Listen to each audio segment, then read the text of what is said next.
मामला पन्ना जिले के देवेंद्र नगर तहसील का है, जहां पर बीते एक हफ्ते से बिजली की आंख मिचौली चल रही है। हर आधे घंटे में विद्युत सप्लाई बंद व चालू हो रही है और हद तो यह है, अबाध विद्युत प्रवाह तो नहीं दे पा रहे हैं, ऊपर से लो वोल्टेज पिछले एक हफ्ते से बना हुआ है। कोरोना काल में जहां आम आदमी वैसे ही डरा सहमा है, वहीं दूसरी ओर क्षेत्र में काफी दिनों से बारिश न होने की वजह से बेहद तीखी धूप और उमस से तरह तरह की बीमारियों का खतरा है। उस पर बिजली विभाग द्वारा लापरवाही के कारण बार बार बिजली के गुल होने से आमजन बेहाल और परेशान है। ऐसे में लोगों द्वारा जब कनिष्क अभियंता से बात की गई तो उन्होंने कहा कि लोड ज्यादा होने की वजह से लो वोल्टेज है और आगे एक हफ्ते तक यही हालात रहेंगी। कनिष्क से वरिष्ठ कार्यपालन अभियंता भी अपने अंदाज में अपने अधीनस्थ का साथ देते हुए बोले कि पानी बरसेगा तो लो वोल्टेज की समस्या सुलझेगी, अन्यथा ऐसी स्थिति बनी रहेगी। अब मुद्दा वरिष्ठ के भी वरिष्ठतम अधीक्षण अभियंता तो इनसे भी 2 कदम आगे निकली। साहब को तो क्षेत्र में एक हफ्ते से चल रही लो वोल्टेज का पता ही नहीं था। वाह रे वाह, क्या सिस्टम है। चलिए चैनल के माध्यम से मैं अधिकारियों से पूछता हूँ कि आखिर टेक्निकल प्रॉब्लम आई कहाँ से और क्यों। जिन्हें यह सोचना चाहिए वह तो यह सोच ही नहीं रहे, यह सोचना ही नहीं चाहते। जवाब भी है मेरे पास। वजह है ठेकेदारी प्रथा। ठेकेदारी प्रथा के कारण अमानक स्तर के उपकरण लगाए जाते हैं, जिसकी वजह से थोड़ी सी विपरीत परिस्थिति में कहीं खंभे गिर जाते हैं, तो कहीं जंपर उड़ जाते हैं, तो कहीं कोई और खराबी आ जाती है। तो अब प्रश्न ये उठता है कि आखिर यह खंभे सही ढंग से क्यों नहीं लगाए गए, उच्च स्तरीय मटेरियल क्यों नहीं लगाया गया जब ठेकेदार द्वारा यह कार्य किया जा रहा था, जिसका पूर्णता प्रमाण पत्र आपने दिया। आखिर उस वक्त आपकी परखी नजर धोखा कैसे खा गई। आखिर उपकरण आज इतनी जल्दी खराब क्यों हो रहे हैं, और अगर उपकरण बेहद पुराने हैं तो बिजली विभाग द्वारा इन्हें बदलकर नए उपकरण क्यों नहीं लगाए गए। यहाँ तो अंधेर नगरी चौपट राजा जैसा हाल है। यहाँ तो आवाज उठाने वालों को ही नसीहत दे दी जाती है। ऐसा ही गजब वाकया देवेंद्र नगर में अधीक्षण अभियंता पन्ना सुरेंद्र कुमार चढ़ार ने पेश किया। साहब से जब बिजली की आंख मिचौली के बारे में बात की गई तो साहब ने समस्याओं और निराकरण पर बात न करके आम जनता को ही धैर्य रखने की सीख और नसीहत दे डाली। आखिर आम जनता ही अपना मुंह बंद रखे। इन्हें परेशानी है क्योंकि अगर अधिकारी और कर्मचारियों को फोन लगाया जाता है तो उनके कार्य में व्यवधान होता है। इनका कहना है कि लाइट जाने के बाद 4-5 मिनट आमजन को धैर्य रखना चाहिए, पर इन्होंने यह नहीं बताया कि घंटे घंटे भर अगर लाइट नहीं आती है तो आमजन कैसे धैर्य रखे। इनका यह भी कहना है कि उच्च अधिकारियों को फोन लगा करके जानकारी ली जाए, पर उच्च अधिकारियों के नंबर सोशल मीडिया पर या किसी भी माध्यम से प्रसारित करने की जहमत नहीं उठाते, क्योंकि कहीं साहब की नींद में खलल न पड़ जाए। आइए आपको सुनाते हैं पन्ना जिले के अधीक्षण अभियंता सुरेंद्र कुमार चढ़ार की वह शब्द, जिसमें वह अपनी कमियों की बात नहीं कर रहे हैं, न ही अपनी कमियों की सुधार की बात कर रहे हैं, बस मासूम आमजन को मुंह बंद रखने की बात बड़े सधे अंदाज में कह रहे हैं। देवेंद्र नगर से अशोक विश्वकर्मा की रिपोर्ट।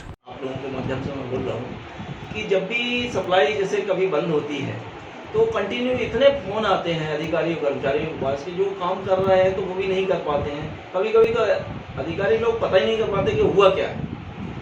तो थोड़ा सा धैर्य बना के रखें, 5-7 मिनट यदि इंतजार कर लें और यदि नहीं आती है तो बराबर उसकी व्यवस्था तो लगी रहे। इसके लिए कोई धैर्य रखना है, फिर भी धैर्य समझना हमारा ये है कि कम से कम 2-5 मिनट तो इंतजार जरूरी है कि नहीं है।